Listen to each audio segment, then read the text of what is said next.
आज का जो टॉपिक है मेमने का विवाह। Praise the Lord. 3 हफ्ते से हम लगातार इन्हीं विषय में बात कर रहे हैं कि हम मेमने के गहरे रहस्य को जान सके। निकालिए मेरे साथ, आपको अच्छा लगेगा, प्रकाशित वाक्य उसका 19 अध्याय उसके 7वें और 8वें पद से आज हम परमेश्वर की दुल्हन के बारे में सीखेंगे और उसकी दुल्हन बनेंगे। और नवा पद भी जरूर पढ़ेंगे, पहले 7वां पद पढ़ रहे हैं और ऐसा लिखा है। और स्टार्टिंग में देखिए, शादी जैसी सुनते हैं ना माहौल शादी का आते ही, तो हमें पता चलता है आनंद, खुशियां, डांस, म्यूजिक, सब कुछ सेट, नए कपड़े, मलमल के कपड़े, ये वाला कपड़ा, वो वाला कपड़ा, बेटी को ये पसंद, पापा को वो पसंद, मम्मी को ये पसंद, सबके अलग अलग तरीके के कपड़े और सबके चमकदार कपड़े और सब बिल्कुल तैयार। सबने अच्छे से मेकअप करा है, अपने दाने छिपाए हैं, अपनी झुर्रियां छिपाई है ना, ताकि आनंद में हम शामिल हो सके। और ब्राइडल का तो जवाब ही नहीं, उसने तो इतना महंगा मेकअप करा है, पार्लर गई है, और ना ही सिर्फ ब्राइड, उसके साथ की सहेलियां, उसके रिश्तेदार सब अपनी झुर्रियां छिपा कर आए आसमान के स्वर्ग के परमेश्वर के सामने। कितना ही मेकअप पोत लीजिए, कितना ही बनकर दिखाइएगा कि हम बड़े धर्मी हैं, हमने बड़े काम करे हैं, हमने तो ये भी करा है, हमने तो चर्च में वो भी करा है, हम तो लीडर्स थे, हम तो पास्टर थे। वो कहेगा सॉरी, तुम थे नीचे जमीन पर, लेकिन स्वर्ग में तुम दुल्हन बनने के योग्य नहीं। Praise the Lord. और ऐसा लिखा है 7वें पद में, आओ हम आनंदित और मगन हो। क्यों? कब आनंद और मगन होता है? जब घर में शादी का माहौल होता है, जब घर में शादी होती है, जब मालूम चलता है कि हमारे बेटे की, हमारे मामा की, हमारे चाचा की, सबकी शादी है। किसी ना किसी की शादी में जब हम होते हैं तो बड़े मजे करते हैं। और यहां पर भी शुरुआत ऐसे कर रहा है, ये यूहन्ना ऐसा बता रहा है, परमेश्वर की प्रेरणा से भरा हुआ है और कहने लगा आओ आनंदित और मगन हो। जी आगे बढ़े। और उसकी स्तुति करें, और उसकी स्तुति करें, क्योंकि मेमने का विवाह आ पहुंचा है। ओहो, मेमने का विवाह आ पहुंचा है। अब विवाह, अब पीली चिट्ठी आ गई है, समझ लीजिए आप। पीली चिट्ठी, जब पीली चिट्ठी आ जाती है तो पता चलता है कि विवाह तय हो गया, फिक्स हो गया है। अब डेट रख दी गई है, लेकिन इस विवाह की डेट किसी को मालूम नहीं है। बाइबल बताती है इसकी डेट किसी को मालूम नहीं है सिवाय बाप के। इवन दूल्हे को भी नहीं पता वो कब दूल्हे का सेहरा पहनकर दुल्हन को लेने जाएगा। लेकिन क्यों बाप को पता है? क्योंकि बाप को मालूम है कि मैं करता धरता हूं, और बाप चाहता है कि बिल्कुल जब बारात जाएगी तो बिल्कुल परफेक्ट बारात जाएगी, क्योंकि दुल्हन भी तो तैयार होनी चाहिए। लेकिन परमेश्वर मुझे और आपको उस विवाह में आमंत्रित कर रहा है, आनंदित कर रहा है, मगन कर रहा है। लेकिन मुझसे और आपसे एक बात और कह रहा है, दूल्हा तैयार है। हेलो कलीसिया, जो मैं और आप दुल्हन है, क्या मैं और आप तैयार है? क्या मैं और आप तैयार है दुल्हन बनने के लिए? क्या मैंने और आपने अपने आप को दूल्हे के लिए तैयार कर लिया है? क्या मैं और आप उस लेवल पर आ गए हैं कि जिस दिन वो आएगा एक उठा लिया जाएगा, एक छोड़ दिया जाएगा? क्या मैं उसमें हूं जब मैं उठा लिया जाऊंगा? क्या मैं उसमें हूं कि मैं यीशु की दुल्हन बन पाऊंगा? यहां पर हमारे काम धर्म के मेले चिथड़ों के समान, मैं नहीं कह रहा हूं, बाइबल कह रही है। अगर आपको लग रहा हो कि हम 10वां हिस्सा देते हैं, हम चर्च की सफाई करते हैं, लेकिन उसके बाद क्या करते हैं हम, मैटर करता है। उसके बाद क्या करते हैं हम? और परमेश्वर उसी टाइम हमें देख रहा होता है जब हम चर्च के बाहर जो कुछ कर रहे होते हैं, जब हम छुप के कुछ कर रहे होते हैं। परमेश्वर उसी टाइम हमें देख रहा होता है, अभी भी दुल्हन नहीं बन रही है, अभी इसमें ये दाग है, अभी इसमें ये झुर्री है, मैं अभी वेट करता हूं। दूल्हा वेट कर रहा है कि दुल्हन मेरी किसी तरीके से तैयार हो सके। और कह रहा है आगे बढ़े, और उसकी दुल्हन ने अपने आप को तैयार कर लिया है। देखिए, जो अभी सिस्टर संगीता कह रही थी कि हम बहुत एक्सपेक्टेशन करते हैं सामने वाले से, और दूल्हा हमसे क्या कर रहा है? बहुत एक्सपेक्टेशन है उसकी मुझसे और आपसे कि मेरी दुल्हन तैयार है। लेकिन मेरे को पता है, आपको पता है आप कितने तैयार हैं और कितने नहीं। यीशु मसीह कह रहा है दुल्हन तैयार है, तो फिर दूल्हा आ क्यों नहीं रहा है मुझे और आपको ले जाने के लिए? क्योंकि अभी भी कमी है, अभी भी वैसी दुल्हन नहीं बना हूं, ऐसी दुल्हन नहीं बने मैं और आप जो यीशु को भाए, जो यीशु कहे।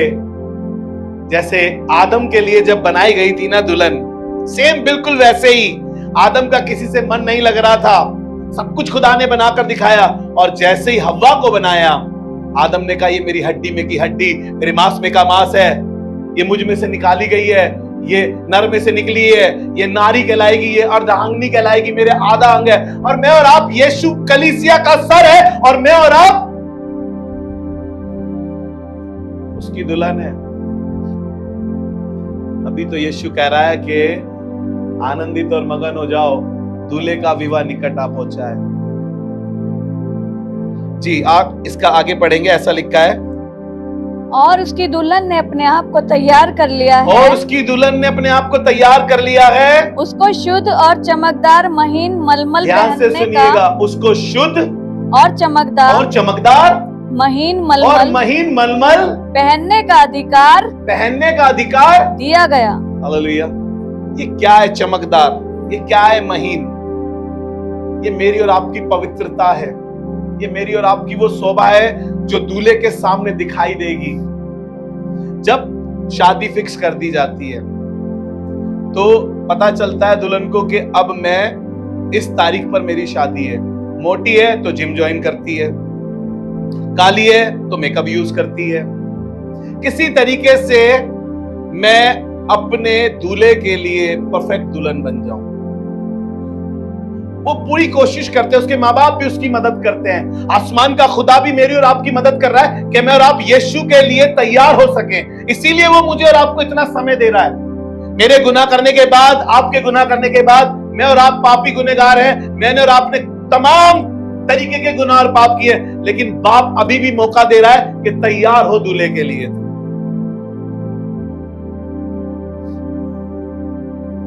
और बाप कह रहा है महीन मलमल कपड़े। आपको पता है हजारों की भीड़ में ना दुल्हन अलग दिखाई देती है। अरे सबने मेकअप करा होता है, सबने अच्छी ड्रेस पहनी होती है, लेकिन दुल्हन की अलग ही ड्रेस होती है। पता चल जाता है दूर से दुल्हन आ गई है। ये महीन मलमल, जब मैं और आप तैयार होंगे तो दूल्हा आ जाएगा। हालेलुया। बाप वेट कर रहा है किसी तरीके से ये कलीसिया तैयार हो सके ताकि दूल्हा आ सके। बहुत सारी बातें हैं मेरे पास, लेकिन मैं आज कुछ ही चीजों पर बात करूंगा। आज हम बात कर रहे हैं दूल्हा और दुल्हन को लेकर, और दूल्हा यीशु मसीह है, मेमने का विवाह, और दुल्हन मैं और आप यानी कलीसिया यानी विश्वासी लोग उसकी दुल्हन है जिसको दूल्हा लेने आ रहा है। हालेलुया। अब दूर नहीं है वो दिन, हमें लग रहा है दूर है। बाइबल बताती है कि वो चोर के समान आएगा। कौन? दूल्हा। दूल्हा जब आएगा तो पता नहीं चलेगा। आधी रात में जब सब सो जाते हैं, दूल्हा तब आता है। सबको लगता है यार इतनी लेट हो गई, अब कहाँ दूल्हा आएगा। सब अपने अपने दरवाजे बंद करके सो जाते हैं। तभी ढोल नगाड़े बजते हैं, मालूम चलता है दूल्हा आ रहा है। ऐसा ही तो होता है आधी रात में जब दूल्हा आता है। यीशु मसीह भी जब आएगा किसी को नहीं पता रहेगा। इसीलिए समय और असमय तैयार रहने को कहती है बाइबल। समय और असमय। असमय कौन सा है? जब आप अपनी मौज मस्ती में हैं, जब आप पैसा कमाने के धुन में हैं, जब आप अपने रिश्तों में लिप्त हैं, उस समय को भी खुदा कह रहा है तैयार रहना। उस समय भी तुम, दूल्हा किसी भी समय आ सकता है। क्या हम तैयार हैं उसकी दुल्हन बनने के लिए? क्या हमने अपने अंदर से उन चीजों को निकाला है जो मुझे और आपको उसकी दुल्हन बनने के लिए रोक रही है? जी, उसने शुद्ध और मलमल और महीन मलमल के कपड़े पहने हैं। आगे, क्योंकि उस महीन मलमल का अर्थ पवित्र लोगों के धर्म के काम है। Praise the Lord. अगर आप प्रभु में भय में हैं, और आप वो धर्म के काम नहीं कह रहा हूं जो आपने कंबल दिया हो, जो आपने किसी की फीस दी हो, किसी के घर में राशन डाला हो, मैं ये धर्म के काम नहीं कह रहा हूं। धर्म के काम क्या है? आपको क्या लगता है धर्म के काम? टाइट देना, किसी की मदद करना? बाइबल इन्हें तो ये कहती है कि मेले चिथड़ों के समान है। धर्म के काम, धन्य है वे जो धार्मिकता के भूखे और प्यासे हैं। राइट रिलेशन विद गॉड, खुदा के साथ सही संबंध आपको धर्मी बनाता है ताकि आप उसकी दुल्हन के रूप में तैयार हो सके। हालेलुया। अगर नहीं हो पा रहे हैं, कोशिश करें कि मैं उस रैप्चर में या उस दूल्हे की उपस्थिति में खड़ा हो सकूं। आपको पता है एस्टर रानी के लिए क्या लिखा हुआ है बाइबल में? कोई भी राजा के सामने यूं ही नहीं चला जाता था, यूं ही नहीं चला जा सकता। रानी ने राजा के सामने जाने के लिए उसकी परमिशन की जरूरत थी। आपको क्या लग रहा है जब स्वर्ग का राजा आएगा यीशु दूल्हा बनकर, आपको पता है अब की बार वो घोड़ों पर नहीं है, अब की बार वो गधे पर नहीं होगा, जैसा हमने अभी गीत भी गाया था।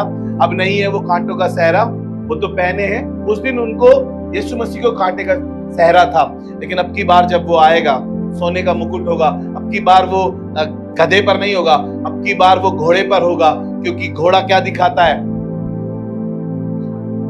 उसकी शान को दिखाता है। आपने बारात देखी है कभी? गधे पर बारात जाते हुए देखिए किसी की? देखिए आपने? मुंह काला करके भले ही बिठा देते हो लोग, है ना? लेकिन यीशु मसीह आएगा घोड़े पर। आपको पता है लोग काली घोड़ी भी नहीं लेते हैं, है ना? सफेद ही चाहिए, क्योंकि सबको मालूम है दूल्हा, अरे मालूम तो सबको है, लेकिन सब यीशु को जानकर अनजान समझते हैं दुनिया के लोग। लेकिन आपको बताऊं, मैं और आप अनजान नहीं है। मेरा और आपका दूल्हा सफेद घोड़े पर आएगा और वो अपनी दुल्हन को ले जाएगा, और उसपे वो मुकुट होगा जो आज तक किसी ने नहीं लगाया। वो हालेलुया, उसका वो सिंहासन है जो आज तक कोई उस सिंहासन पर नहीं बैठ पाया। ऐसा दूल्हा है मेरा और आपका। जी, इसका नवा पद भी पढ़ दीजिए। तब स्वर्गदूत ने मुझसे कहा, तब स्वर्गदूत ने किससे? यूहन्ना से कहा। यूहन्ना बड़ा खुशनसीब व्यक्ति था, उसका वो चेला था जिसने उस बारात को जो होने वाली है अपनी आंखों से पहले से ही देख लिया। क्योंकि मैं बार बार कह रहा हूं, ये रहस्य की किताब है, प्रकाशित वाक्य, बहुत गहरी बातें हैं इसके अंदर। लेकिन यूहन्ना वहां पर क्या कह रहा है? फिर स्वर्गदूत ने मुझसे कहा, जी पढ़े, यह लिख कि धन्य वे हैं जो मेमने के विवाह के भोज में बुलाए गए हैं। Praise the Lord. कौन है धन्य? मेमने के विवाह में बुलाए गए। मैंने आपको बताया, आप क्या बनना चाहते हैं? दुल्हन? तो तैयार करेंगे अपने आप को और धन्य कहलाएंगे जब उस बड़े भोज में, जब दूल्हा होगा और वहां पर उसकी दुल्हन होगी। आपको पता है वो जो टाइम होता है जब दूल्हा दुल्हन मिलते हैं, दूल्हे के साथ क्या है? ये एक मेल है। दूल्हा दुल्हन का एक पवित्र रिश्ता बनता है। बाइबल बताती है, इब्रानियों में ऐसा लिखा, विवाह सब बातों में पवित्र माना जाए। सब बातों में। कितनी बातें करी है आपने, कितनी बातें करी है आपने आज तक, लेकिन विवाह आपने किया है तो बाइबल कहती है सब बातों में पवित्र माना जाए। तो यीशु जब आएगा बादलों पे अपनी दुल्हन को लेने, तो वो सबसे पवित्र विवाह माना जाएगा। मैं आपको कह रहा हूं, ये विवाह जो संसार में हो रहा है, आपको पता है ना, एक स्त्री 7 भाइयों की पत्नी बनी और सातों एक एक करके मर गए और कहने लगे ये किसका पति है? तो बाइबल बताती है ये किसकी पत्नी है, किसकी कहलाएगी स्वर्ग में? स्वर्ग में कोई किसी की पत्नी वहां नहीं होगा, लेकिन मैं और आप सब यीशु की पत्नी कहलाएंगे। हालेलुया। मैं और आप सब उस दूल्हे की पत्नी कहलाएंगे। ये रिश्ते जमीनी है, यहीं टूट जाएंगे। अपने उस दूल्हे के लिए तैयारी करें। अरे ये जमीनी शादी तो कल हुई, परसों टूट गई, तो थोड़े टाइम बाद टूट गई, लेकिन जब दूल्हा स्वर्ग से आएगा यीशु आपको लेने, वो शादी परमानेंट होगी और वो शादी आपके लिए एक खुशनसीब शादी होगी। ये जो आप दुनियावी शादी है, ये अस्थाई है, ये परमानेंट नहीं है, ये टेम्परेरी है जो जमीन पर हो रही है। लेकिन स्वर्ग में जब आप जाएंगे तो वहां पर एक बड़ा उत्सव होगा, उस शादी का एक बड़ा उत्सव होगा। हालेलुया। मेमने का विवाह क्या है? मेमने का विवाह क्या है? मेमने का विवाह है एक आत्मिक मिलन। मेमने का विवाह क्या है? एक आत्मिक मिलन है। जब दूल्हा दुल्हन मिलते हैं तो एक मिलन होता है। जब स्वर्ग का परमेश्वर मुझसे और आपसे मिलेगा, ये एक आत्मिक मिलन होगा मेरा और आपका। और मैंने कुछ बातें लिखी है, और जब अधूरा मिट जाएगा, जब हमारा उससे मिलन हो जाएगा, अभी अधूरा है। पौलुस क्या कहता है? अभी तो मुझे दर्पण में धुंधला सा दिखाई देता है, लेकिन जब स्वर्ग सिद्ध आएगा तो क्या होगा? अधूरा मिट जाएगा। जब हमारी उससे मुलाकात हो जाएगी तो वह अधूरापन मिट जाएगा और परमेश्वर के साथ हमारा संबंध अटूट हो जाएगा, जो कभी नहीं टूट सकता। हालेलुया। जब मैं और आप उसकी दुल्हन बन जाएंगे, दुल्हन के लिए तैयार हो जाएंगे, तो हमारा ऐसा रिश्ता हो जाएगा जो कभी नहीं टूट पाएगा। हालेलुया। ये वाले रिश्ते जो यहाँ की मैरिज है, जो यहाँ की शादी है, कोर्ट में टूट जाती है ना? 3 बार बोल दो तो टूट जाती है ना? और समझौता कर लो तो टूट जाती है। लेकिन ये जो शादी होगी एक अटूट शादी होगी, जिसे कोई भी नहीं तोड़ सकता, कोई नहीं तोड़ पाएगा इस शादी को। मेमने का विवाह कोई साधारण विवाह नहीं है, बल्कि ये एक आनंद और बहुत बड़ा उत्सव होगा। हालेलुया। कैसा होगा ये? मेमने का विवाह साधारण विवाह नहीं होगा, ये बहुत अटूट विवाह होगा, ये बहुत पक्का विवाह होगा, जिसमें आनंद और उत्सव होगा। हालेलुया। क्या होगा? आनंद और उत्सव होगा, है ना? ये आनंद हर रोज चलेगा। ये वो वाली शादी नहीं होगी, जमीनी शादी जो सिर्फ 7 दिन का उत्सव होता है, लेकिन ये उत्सव थोड़े टाइम का होता है ना? फिर रोता है इंसान, लेकिन वो बाइबल बताती है प्रकाशित वाक्य में फिर रोना नहीं होगा, फिर वहां कलेश नहीं होगा। इस शादी में ना कलेश है, सॉरी, ओहो खुदा बाप, जो ये स्वर्ग की शादी होगी इसमें कोई कलेश नहीं होगा। इसमें आपको जंगल में जाके रहना नहीं पड़ेगा, क्योंकि बाइबल बताती है लड़ाकू पत्नी के साथ रहने से अच्छा है इंसान जंगल में। कौन कह रहा है? बुद्धिमान कह रहा है जंगल को छोड़ो, कह रहा है छत पे रह लो भाई। फिर तो वहां पर स्वर्ग में ना जंगल मिलेगा आपको, ना छत मिलेगी आपको ऐसी, और ना ऐसी पत्नी ले जाएगा वो जो वहां पर उसको। स्वर्ग में तो एक आनंद, एक उत्सव, एक मजा, एक खुशी जो हर रोज की होगी। यहाँ पर बीवी के लिए 1000 तरीके के मेकअप के सामान लाने हैं, बीवी को बनाना है। और बाइबल क्या कहती है? ऐसा लिखा है कि संसारिक व्यक्ति या मैरिज व्यक्ति, लिखा है कि वो इस फ्रॉक में रहता है किस तरीके से अपनी पत्नी को प्रसन्न कर सके। लेकिन प्रभु का धन्यवाद करते हैं, ऐसा भी लिखा है आगे कि अविवाहित इस फ्रॉक में रहता है किस तरीके से अपने प्रभु को प्रसन्न करे। हालेलुया। विवाह आसमान में करें अपना, स्वर्ग में दुल्हन तैयार, अपने आप को तैयार करें स्वर्ग के लिए, ताकि वो दूल्हा आए तो एक मजा आए। देखिए, अगर जमीनी विवाह भी होता है, अगर प्रभु में होता है, तो 2 व्यक्तियों का मिलन नहीं होता, उस बीच में प्रभु भी होता है। क्योंकि आपने प्रभु के बीच में, प्रभु के भवन में और शादी करी है, वो 3 लोगों का मिलन हो जाता है। हालेलुया। लेकिन प्रभु का धन्यवाद करते हैं, फिर भी जो शादी प्रभु में हुई है, प्रभु के भय में हुई है। मैं आज यहाँ शादी पढ़ने के लिए नहीं खड़ा हूं। आपको लग रहा होगा कि क्यों, किसकी शादी करा रहे हैं भैया, है ना? लेकिन मैं आज कोशिश कर रहा हूं कि मैं और आप यानी कलीसिया यीशु से शादी करने के लिए तैयार है, दुल्हन बन सके उसकी। हालेलुया। देखिए, संसारिक विवाह मैंने बताया आपको अस्थायी होता है, लेकिन जो स्वर्गीय विवाह या मेमने का विवाह है वो परमानेंट है। स्वर्ग आपका ससुराल है। स्वर्ग क्या है? ससुराल है। फिर मायका क्या है? भाई ये मायका है क्या? ये दुनिया, ये संसार। क्योंकि हमें मायके से बड़ा मोह होता है, मायके से, हाँ जी, बड़ा मोह होता है। मेरे पापा के घर में तो ऐसा होता है, मेरी मम्मी तो ऐसी है, मेरा भाई तो वैसा है, मैंने तो अपने घर में ये भी पहना है, मैं तो अपने घर में कहीं भी जाती थी।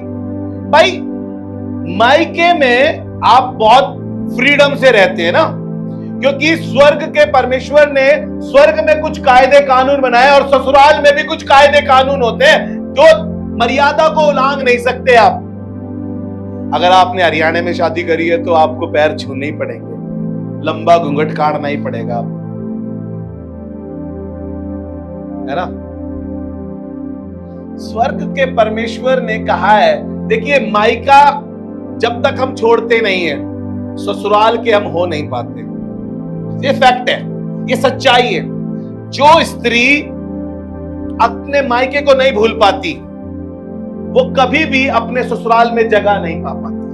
ये फैक्ट है, ये सच्चाई है। अगर मैं और आप इस संसार को छोड़ेंगे नहीं, इस संसार की मोह माया को छोड़ेंगे नहीं, तो हम कभी भी अपने ससुराल में, स्वर्ग में पहुंच नहीं पाएंगे और अपना स्थान, अपनी जगह नहीं बना पाएंगे।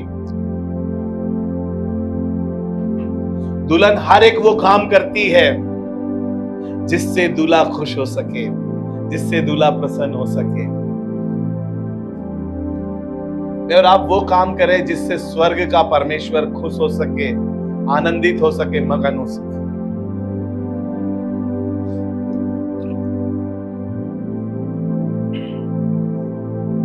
जिंदगी खत्म कर देते हैं हम एक दूसरे को तैयार करने के लिए, और स्वर्ग का परमेश्वर भी मुझे और आपको तैयार करने के चक्कर में अपने आप को लहूलुहान कर चला गया, ताकि किसी तरीके से मैं और आप तैयार हो जाए, उसके लिए तैयार हो जाए मैं और आप। शादी से पहले माँ बहुत लड़की को समझाती है, सिखाती है, बाप सिखाता है, बेटा वही तेरा घर है, वही तेरा घर है। आसमान का खुदा मुझसे और आपसे कह रहा है, ये संसार तुम्हारा घर नहीं, स्वर्ग तुम्हारा घर है। हालेलुया। हमें वहां जाना है, अपने दूल्हे के पास। हमारी वो स्थान है, वो जगह है हमारी। इसीलिए संसार में मोह माया में ना रहे, परमेश्वर के लिए तैयार है। बहुत से माँ बाप अपने बच्चों को बहुत सारी बातें सिखाते हैं, तैयार करते हैं कि बेटा ऐसा करना, वैसा करना, ताकि तुम ससुराल में अपनी जगह बना सको। मैं और आप भी अपने आप को इसे तैयार करें कि मैं और आप भी उस दूल्हे के घर में, क्योंकि उसने कहा है कि मैं तुम्हारे लिए जगह तैयार करने जाता हूं। जब वो हमारे लिए जगह तैयार कर रहा है, तो मुझे और आपको तैयारी करनी है कि मैं और आप उस जगह पर रह सके, उस स्वर्ग में दूल्हे के साथ रह सके। हालेलुया जी। यूहन्ना उसका 3 अध्याय उसका 23 पद, यूहन्ना की पुस्तक उसका यूहन्ना रचित सुसमाचार उसका 3 अध्याय और उसका 29 पद, निकालने की जरूरत नहीं है, मैं उसका हाफ आपको पढ़ाना मांगता हूं। और ऐसा लिखा है, जिसकी दुल्हन है वही दूल्हा है, जिसकी दुल्हन है वही दूल्हा है। अब किसी और की थोड़ी बन जाओगे। परमेश्वर क्या चाह रहा है मुझसे और आपकी? किसी और की मत बने। दूल्हे को वही दुल्हन पसंद है जो उसकी अपनी होगी। अगर किसी और की बन रहे हैं, समझने की कोशिश करें, आत्मिक अर्थ समझिए इसका। बाइबल में ऐसा लिखा है कि परमेश्वर सिर्फ व्यभिचार से नहीं, उन घृणित कामों से भी जिनको हम पूजते हैं घृणा करता है। और अगर हम ऐसा कर रहे हैं तो हम दूल्हे का इनकार कर रहे हैं। जो हम ये सब कर रहे हैं तो हम दूल्हे का इनकार कर रहे हैं, दूसरे शब्दों में कि हम तेरी दुल्हन नहीं है। कि पुराने नियम में क्या होता था? पुराने नियम में वधु मूल्य चुकाया जाता था। क्या होता था? वधु मूल्य, यानी दुल्हन की कीमत चुकाई जाती थी पुराने नियम। अब की बार तो इस संसार में क्या होता है? दुल्हन देती है दहेज या कीमत, समझ लीजिए कुछ। जैसे चलो बताता हूं, बिहार के लोगों में लड़का बेचा जाता है, उसकी लड़की वाले कीमत देते हैं लड़के की। लेकिन परमेश्वर का पैटर्न ऐसा नहीं है। बाइबल बताती है कि लड़के को कीमत देनी पड़ती थी, और यीशु ने मेरे और आपके लिए, यानी दूल्हे ने कीमत दी है। और ऐसी कीमत कि उसने तो अपने लहू की बूंद बूंद तक दे दी मेरे और आपके लिए। लेकिन मैं आपको कुछ पद पढ़ाऊंगा, कुछ कैरेक्टर आपको समझाऊंगा किस तरीके से कीमत चुकाई जाती थी। और कीमत हो सकता है वो सेवा कर, हो सकता है वो धन देकर, हो सकता है वो जानवर देकर, और हो सकता है वो बहुमूल्य वस्तुएं देकर। ये कीमत होती थी जो उस समय में दूल्हा दिया करता था। और यीशु मेरे और आपके लिए इतनी बड़ी कीमत चुका कर गया है। बाप ने अपने इकलौते बेटे को कुर्बान करा है। वो दूल्हा मेरे और आपके लिए पहले वध हुआ है, ताकि मैं और आप उसकी दुल्हन बन सके। उसने बहुत बड़ी कीमत चुकाई है, कीमत छोटी नहीं है। यीशु ने अपनी कीमत चुकाई है। मेरे साथ निकाल कर पढ़े, आपको अच्छा लगेगा। मैं थोड़ी सी देर यहां पर रुक कर बात करूंगा एक कैरेक्टर्स के साथ, एक स्टोरी के साथ, बाइबल की, याकूब और राहेल की प्रेम कहानी, जो कलीसिया को दिखाती है राहेल, और याकूब दिखाता है परमेश्वर को। यहां पर इसने कीमत चुकाई है। और कैसी कीमत चुकाई है? इसने 14 साल सेवा करी है अपने ससुराल में रहकर। जब इसको मालूम चला तो इसने 14 साल सेवा करी है। मैंने आपको बताया है कि दूल्हे को कीमत चुकानी पड़ती थी, और कीमत में क्या क्या होता है? वधु मूल्य होता है। ये दुल्हन के लिए कीमत यानी वधु मूल्य, यह धन हो सकता है, कीमती वस्तु हो सकती है, जानवर हो सकता है, या सेवा हो सकती है। और मैं एक चीज निकाल कर यहां पर बता रहा हूं आपको कि यहां पर याकूब ने सेवा करी है। पहले 7 साल इसने सेवा करी राहेल के लिए, और जब इसे राहेल पसंद आई, राहेल एक कंप्लीट ब्राइडल थी, कंप्लीट दुल्हन थी। ये बाइबल बताती है बहुत खूबसूरत थी, इसमें कोई कमी नहीं थी। ये रूपवान थी दिखने में। बाइबल बताती है ये कुएं पे ही याकूब को पहली निगाह में ही पसंद आ गई थी। पहली निगाह में ही जब ये अपने बाप के जानवरों को पानी पिला रही थी, उसी समय इसने मदद करी। किसने? याकूब ने। वहीं पर मदद करी, कुएं से पानी निकाल निकाल कर इसके जानवरों को पिलाया। बाइबल बताती है कि इसने वहीं पर उसको चूमा। आज तक राहेल को कोई पसंद नहीं आया था, लेकिन ये याकूब के साथ अपने आप को सिक्योर समझ रही थी, सेफ समझ रही थी, और दोनों एक दूसरे को पसंद थे। आसमान के खुदा ने मुझे और आपको ऐसे ही पसंद किया है। आपको मालूम नहीं है, जब मैं मैला था, कुचेला था, अरे राहेल तो बड़ी खूबसूरत दिखाई दे रही है, याकूब क्या कोई भी लट्टू हो जाता है ना। लेकिन परमेश्वर का धन्यवाद करते हैं, मुझ में और आप में तो इतनी कमियां हैं, उसके बावजूद भी मेरा और आपका दूल्हा मुझे और आपको बहुत पसंद करता है, मुझसे और आपसे बहुत प्यार करता है। मेरे और आपके लिए बहुत बड़ी कीमत दी है उसने, बहुत बड़ी कीमत दी है उसने। उत्पत्ति की पुस्तक उसका 29 अध्याय उसके 18 और 19 पद को पढ़ेंगे, ताकि हम जल्दी से आगे चलें और भी बातें करनी है। जी पढ़ें। इसलिए याकूब ने जो राहेल से प्रीति रखता था, राहेल से प्रीति करता था, यानी कि मोहब्बत करने लगा। पहली निगाह में ही मोहब्बत हो गई, कुएं पे ही।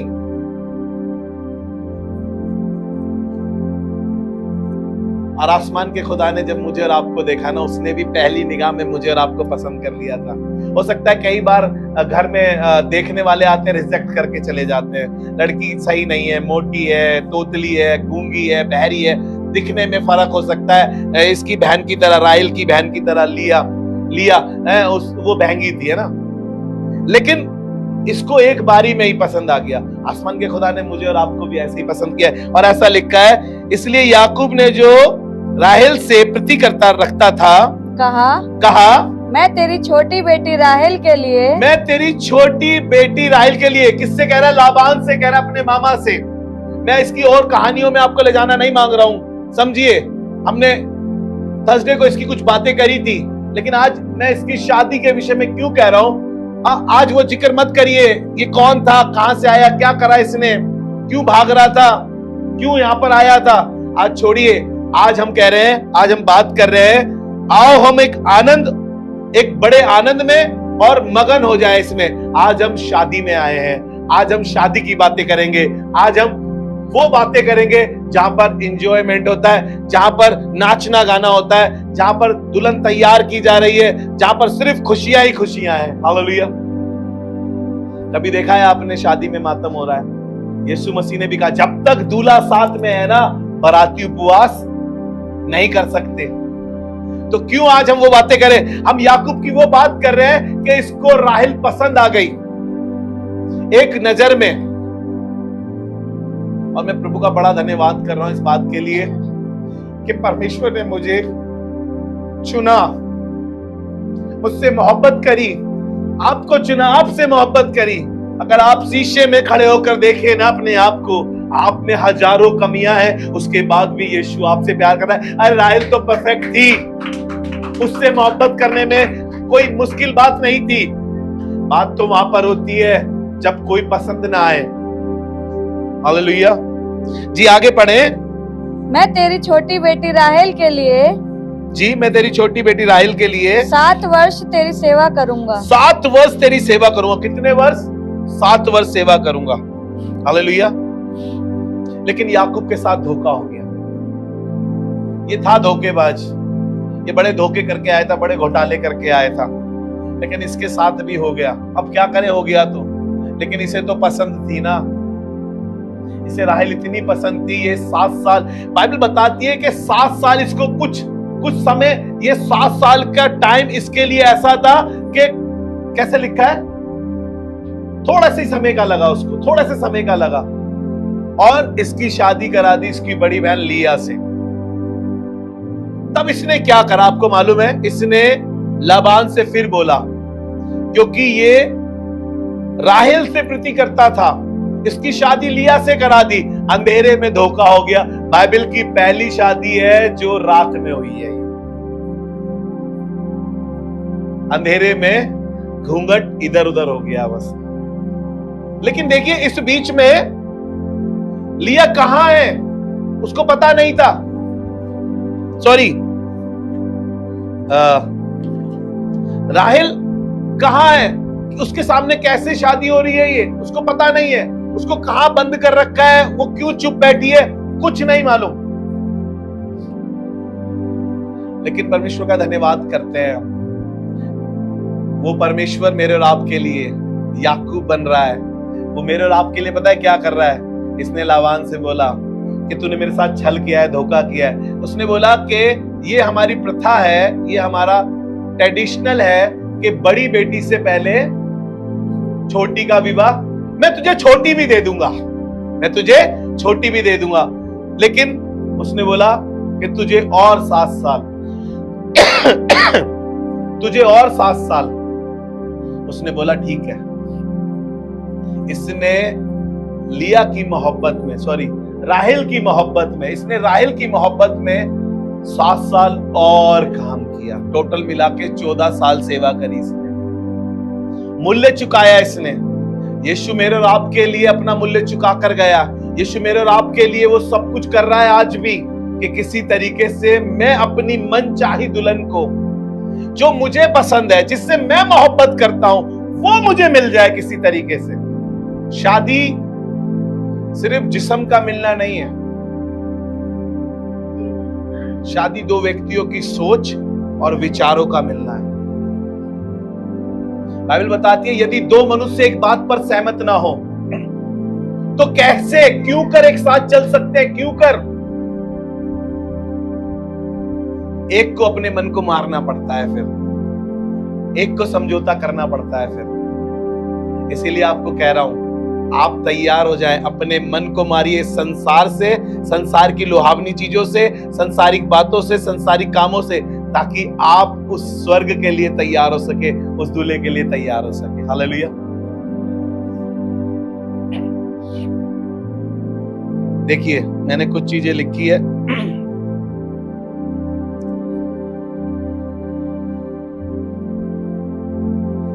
याकूब ने अपनी प्रेम के लिए या अपनी पत्नी के लिए कीमत चुकाई, और यीशु ने ठीक वैसे ही संसार के लिए यानी कलीसिया के लिए अपने लहू की कीमत चुकाई। बाइबल बताती है कि हम दाम देकर मोल लिए गए हैं। कैसे? दाम देकर, और दाम भी इतना बड़ा है। सिर्फ उसने 14 साल सेवा करी, आसमान का खुदा स्वर्ग छोड़ के पृथ्वी पर आया, मेरे और आपके लिए कीमत चुका कर गया, और अब मुझे और आपको तैयार कर रहा है ताकि मैं और आप उसकी दुल्हन के रूप में तैयार हो सके। हालेलुया। याकूब ने समय दिया, मेहनत की, धैर्य रखा। यीशु ने क्या किया? यीशु ने अपना जीवन दिया, अपने आप को क्रूस पर दिया, और हमारे लिए अपना सब कुछ त्याग दिया। ऐसी कीमत चुकाई है यीशु ने मेरे और आपके लिए। याकूब ने 14 साल सेवा करी, और यीशु ने अपनी पूरी जिंदगी दे दी मेरे और आपके लिए। तो सोचिए स्वर्ग का परमेश्वर मेरे और आपके लिए कितनी मेहनत कर रहा है। हालेलुया।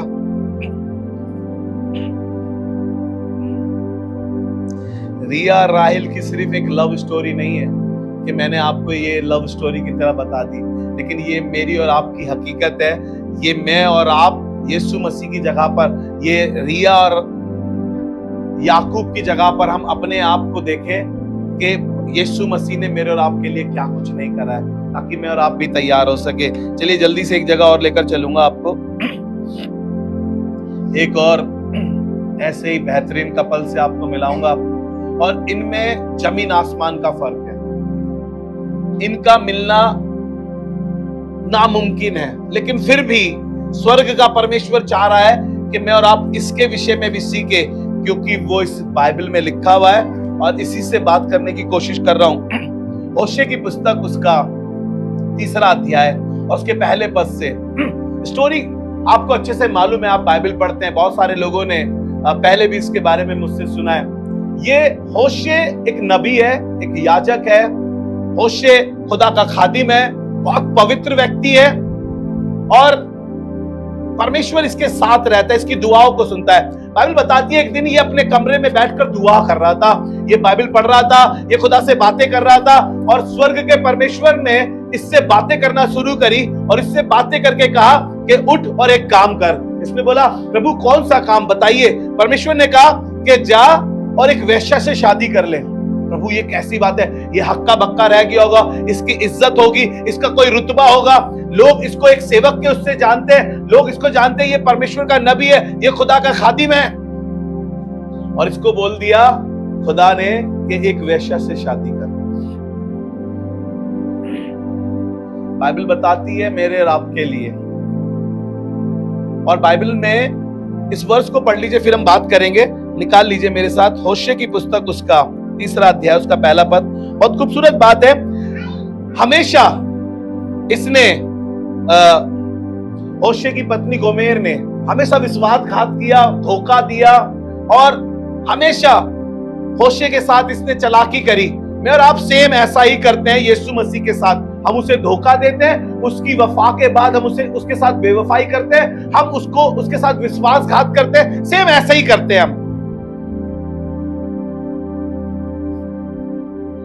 और परमेश्वर चाहता है, फिर भी हमसे मोहब्बत करता है, फिर भी वो चाह रहा है कि किसी तरीके से ये मेरी दुल्हन बन सके। बार बार इसने धोखा दिया, बार बार, एक बार नहीं कई बार होशे जाकर इसको लेकर आया, इसको खरीद कर लाया। इसकी बोली लग रही थी, लोग कह रहे थे इसको कौन खरीदेगा, इसको कौन खरीदेगा। होशे वहां गया और उसको खरीद लाया, क्योंकि वधू के लिए दाम चुकाना पड़ता है, दुल्हन के लिए दाम चुकाना पड़ता है। और बाइबल बता रही है मुझे और आपको, बहुत गहरा रहस्य है। मेमने के विवाह में जाना तो चाहते हैं, क्या दुल्हन बनना भी चाहते हैं, क्या दुल्हन के लिए अपने आप को तैयार भी करना चाहते हैं क्या नहीं। और ऐसा लिखा है जी, पढ़े इसका। फिर यहोवा ने मुझसे कहा, फिर यहोवा ने उससे कहा, अब जाकर एक ऐसी स्त्री से प्रीति कर जो व्यभिचारिणी होने पर अपने प्रिय की प्यारी हो। अपने प्रिय की प्यारी हो। आपको बताया मैं और आप यही तो करते हैं। बार बार जिस गंध से मुझे और आपको निकाला है, बार बार जहां से परमेश्वर मुझे और आपको निकाल कर लाया है, बार बार हम वहीं चले जाते हैं। बाइबल ऐसा कहती है, बुरा मत मानिएगा, बाइबल कहती है, मैं नहीं कहता। निलाई हुई सूरी बार बार कीचड़ में ही जाकर लेटती है।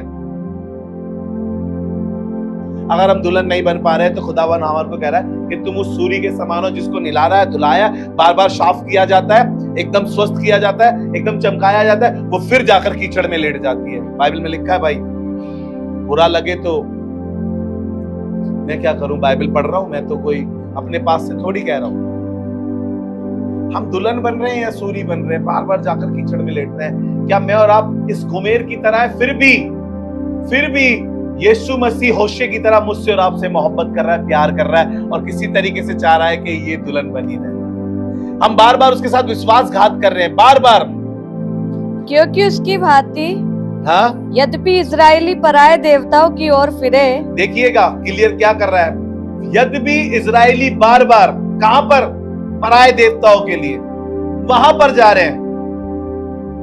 मैं और आप भी तो यही करते हैं, अपने परमेश्वर को छोड़कर कहीं कहीं चले जाते हैं, भूल जाते हैं, जो त्योहार आता है उसमें शामिल हो जाते हैं, जो मिलता है हम तो उसी के साथ हो लिए, हम तो यहां पर भी, हम तो वहां पर भी। और खुदावन इजराइलियों को यही कह रहा है तुम उस विश्वासघाती लोगों की तरह हो। जी पढ़े, इसको अच्छा लगेगा आपको। और दाग की टिक्कियों से प्रीति रखते हैं, हाँ, तो भी यहोवा उनसे प्रीति रखता है। तो भी यहोवा उन घृणित लोगों से, मेरे से और आपसे परमेश्वर फिर भी प्यार करता है और इसके लिए लिखा है कि ये आई। होशे ने जब इसको देखा तो होशे ने इससे कहा कि मैं तुझसे विवाह करना चाहता हूं। उसने कहा कि तू मुझे जानता है मैं कौन हूं? उसने कहा मैं सब जानता हूं, मैं स्वर्ग के परमेश्वर का खादिम हूं और उसने मुझसे बोला मैं तुझसे शादी कर लूं। इन्होंने शादी करी, ये अच्छे से साथ रहने लगे। ये फिर से अपनी दुनिया में लौट गई।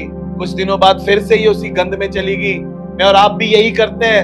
राजा हमारे लिए तैयार है, दूल्हा हमारे लिए तैयार है, हम बार बार उन गंदे कामों में, उन गंदे रिश्तों में, उन गंदी जगहों पर, उन गंदे संबंधों में फिर से चले जाते हैं। और स्वर्ग का परमेश्वर फिर मुझे और आपको कह रहा है कि वो आज भी मुझसे और आपसे प्यार करता है। वो चाहता है मैं और आप उसकी दुल्हन बन सके। हालेलुया। बाइबल ऐसा बताती है कि ये चुपचाप से अपनी उसी दुनिया में चली जाती थी, उसी माहौल में, उसी जगहों पर जहां से ये निकाली गई थी, जिस वेश्यापंथी से ये निकाली गई थी, ये वहां चली जाती थी बार बार।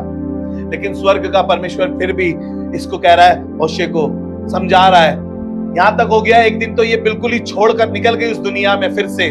लेकिन एक दिन इसकी हालत ऐसी हो गई, इसकी बोली लगाई जा रही थी और कुछ जो में, कुछ सेकेल में, और कोई इसको खरीदना भी नहीं चाह रहा था। अरे मुझे और आपको भी कोई पसंद नहीं करता है सिवाय यीशु के। हालेलुया। क्योंकि मेरी और आपकी कीमत तो उसने चुकाई है। फिर से होशे गया उस पिक्चर में और उसे फिर से खरीद लाया।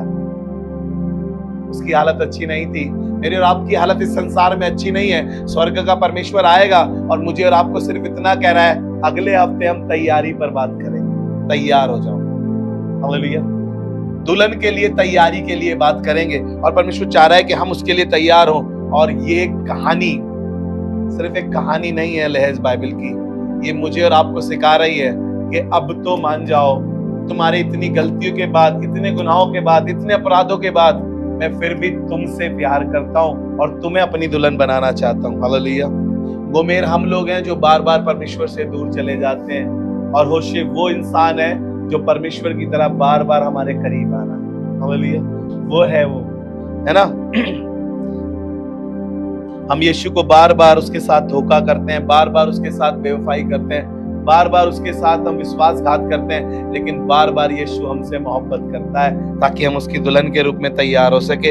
हम बार बार व्यभिचार में गिरते हैं, बार बार हम, बाइबल ऐसा बताती है कि धर्मी 7 बार गिरे तो भी उठ खड़ा होगा, क्योंकि परमेश्वर को मालूम था कि तुम ऐसा करोगे, ऐसे गिरोगे। इसीलिए उसने कहा कि 7 बार गिरने के बाद भी वो तुम्हें उठाकर खड़ा करेगा और अपनी दुल्हन बनाकर तुम्हें तैयार करेगा। हालेलुया। चलिए थोड़ा सा कंपैरिजन देख लेते हैं होशे और गोमेर का और याकूब और राहेल का। ये क्या कह रहे हैं यहाँ पर। देखिए मैंने आपको पहले भी बताया, याकूब और राहेल की कहानी दिखाती है कि प्रेम कीमती है। Praise the Lord. कैसा है? प्रेम कीमती है। और लेकिन गोमेर और होशे की कहानी दिखाती है कि ये अयोग्य थी, ये लायक नहीं थी उस खादिम के, लेकिन फिर भी खुदा ने ऐसा कर दिखाया। मैं और आप लायक नहीं है उसकी दुल्हन बनने के, लेकिन वो फिर भी मुझे और आपको तैयार कर रहा है कि मैं और आप उसकी दुल्हन बनकर उस स्वर्ग में उस दूल्हे के साथ रह सके। हालेलुया। और मेमने का विवाह दिखाता है, पूरी तरह से हमें क्या कहेंगे, महिमा में ले जाना चाहता है, हमें वाली दुल्हन बनाना चाहता है जिसमें बेदाग और बेझुर्री हो। Praise the Lord.